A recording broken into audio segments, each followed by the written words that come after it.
Ganso rami naman ang dinayo namin today.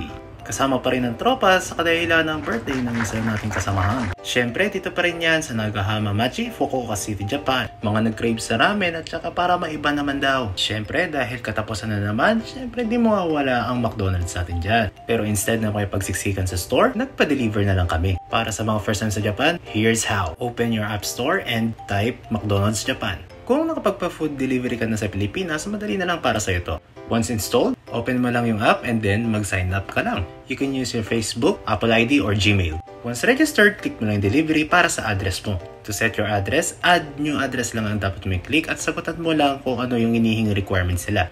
Once done, syempre makakapag-order ka na. Maya-maya lang dumating na yung aming delivery. O diba, hindi ka na nakipagsiksikan, mabubusog ka pa. O siya, tara kain!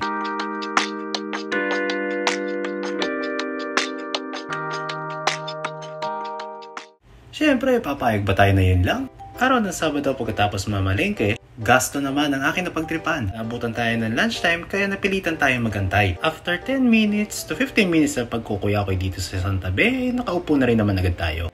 Dahil may patablet na sila, hindi ko na kailangan tumawag ng staff para lang maka-order. Matapos makapag-set ng order, pumunta agad ako ng drinking bar para kumuha ng drinks. Dahil lumihoday ang sinet ko, kwanto sawang soft drinks na naman tao. Reminder lang sa mga baguhan, hindi kayo pwedeng uminom dito sa drinking bar ha. Kapili mo ng drinks kailangan, pumunta ka muna sa table mo at doon mo inumin. Siyempre, pwede ka bumalik para sa refill. Napuno ko ng sobra, kailangan mag-ingat baka matapon. Hindi pa ako makadaan agad dahil nandito yung robot. Maya-maya pa dumating na ang order natin. Ay, namiss ko to.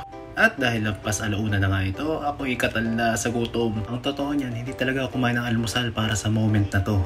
Aba, minsan na nga lang hindi mo pasusulitin, di ba? At syempre hindi lang yun, umorder rin tayo ng dessert. So, yun!